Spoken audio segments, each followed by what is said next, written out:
Time for Twins Pod. Then I'm getting sucked off. Yeah. Which side do you think is more closest to that objective truth? As far as like on the politics side? Yeah. Libertarian. Yeah. Libertarian. That's why I'm a libertarian. I'm not even a Republican. Which is one of the things, once again, the media, they said I was a right-wing extremist. Yeah. They said I was a white supremacist, terrorist, insurrectionist, racist, you name it. You know, none of that's true, first of all. But yeah, I mean, I totally spaced it. Damn it.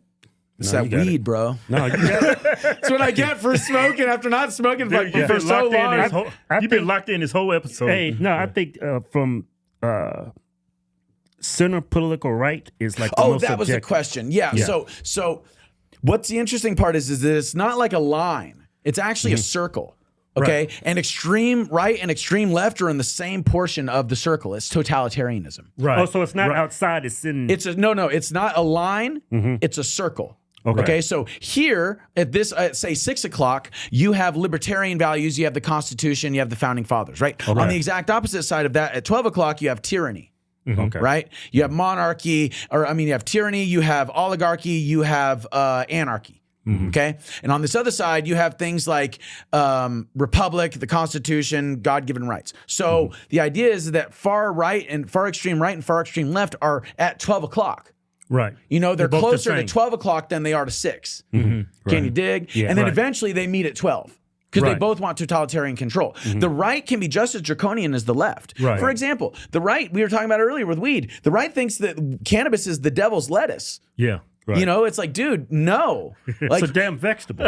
well, like my thing is like, how can you call somebody a drug addict when you're sitting there drinking bourbon, you're taking a benzo to go to sleep, and you're taking an Adderall to wake up? Like, Right. that's not fair. Yeah, you know, it's not fair at all. That's not fair at all. You know, like, come on now, can we be objective here, please? You know, Right. It's so very true. Like a lot of people don't realize he's a libertarian at heart. Yes. Yeah. Well, I think most people are. Yeah. This I don't see Trump as a conservative. He's a libertarian. Well, now, especially when you grabbing bitches by the pussy. That's not a conservative notion. You're speaking in metaphor. That locker room talk, though, you know what's funny is like, if the media really did have something on Trump, like, for example, I saw an AI-generated photo floating around of Trump with Epstein and like a bunch of underage girls. So and it's clearly AI, you know, but liberals are passing it around like it's legit, you know, because of confirmation bias. Yeah. I saw a picture of him and his dad. His dad's wearing a Klan outfit. Oh my God. Do you see that one? No, I haven't. But you know, this is the thing though, is that like, we have to get away from confirmation bias. We have to be like objective and neutral. Otherwise, we're not going to have a country because, you know, the idea of a woke right, there is a real woke right, you guys. There is a cancel culture on the right too. And you know how I know? Because I've experienced it. Right. Okay. A lot of Republicans, a lot of conservatives went after you, huh? Well, no, that's yes and no. More so what it is that I'm talking about is that I have, in many cases, I have the love of the people, but I don't have the love of the aristocrats that host these events. Right. Can you dig? Yeah. They don't want me anywhere near their microphone because they got sponsors to lose.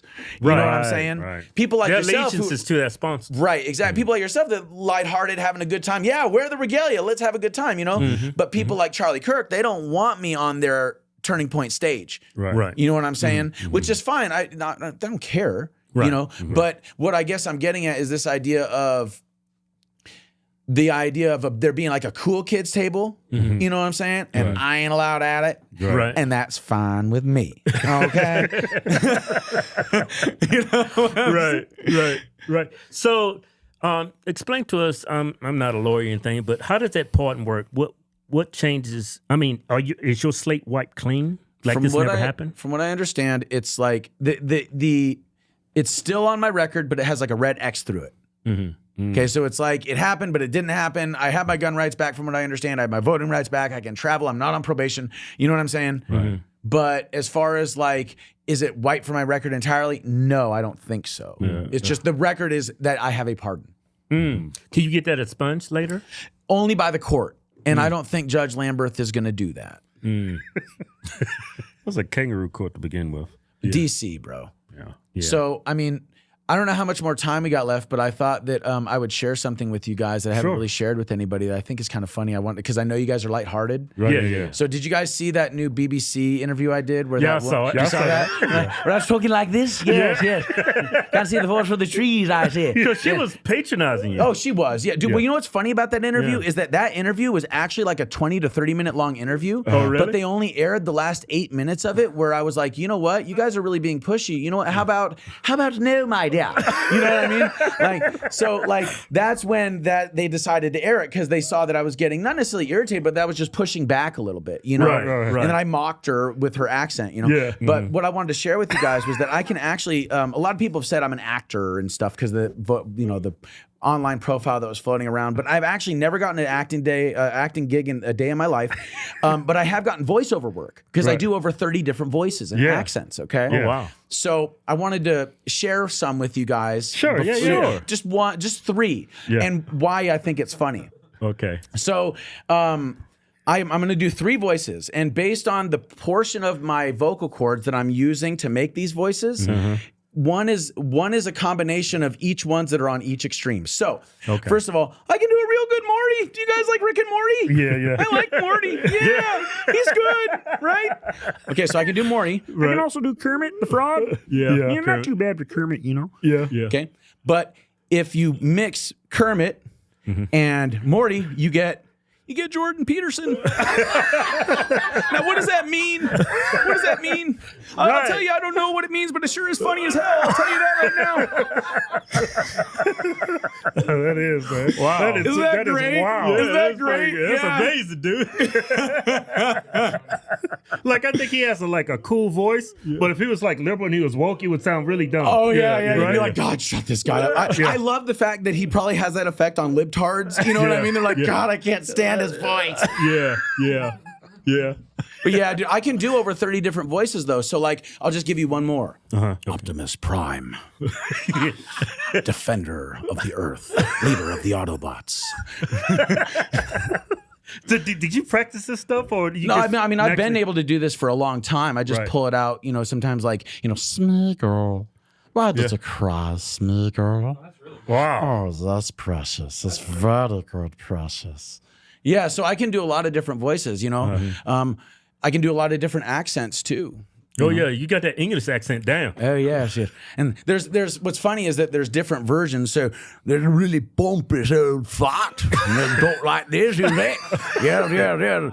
You imagine he's about 300 pounds, has 5 chins.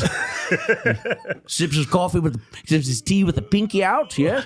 But there's that one. Then there's also there's this one here. It's kind of more of a Stewie. I can also do Stewie if you like.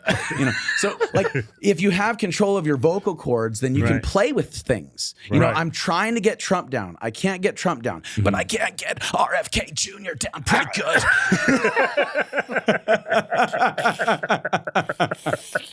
Hey man, I don't feel so good, man. What's wrong with you? I'm embarrassed to tell you. I'm just gonna tell you, I ain't took a shit in like 2 weeks, man. Ain't you taking your OH? Your optimal human? I thought we ran out of it. Man, here, take this. Here's some right here. Take it. Get it up in you.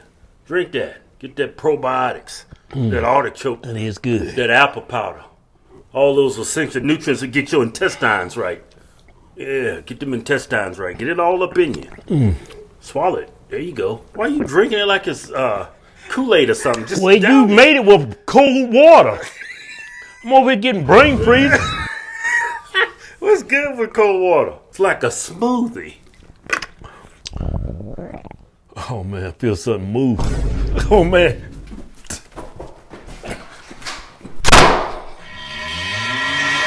Go to optimalhuman.com/Hodgetwins and now try Optimal Human for free today.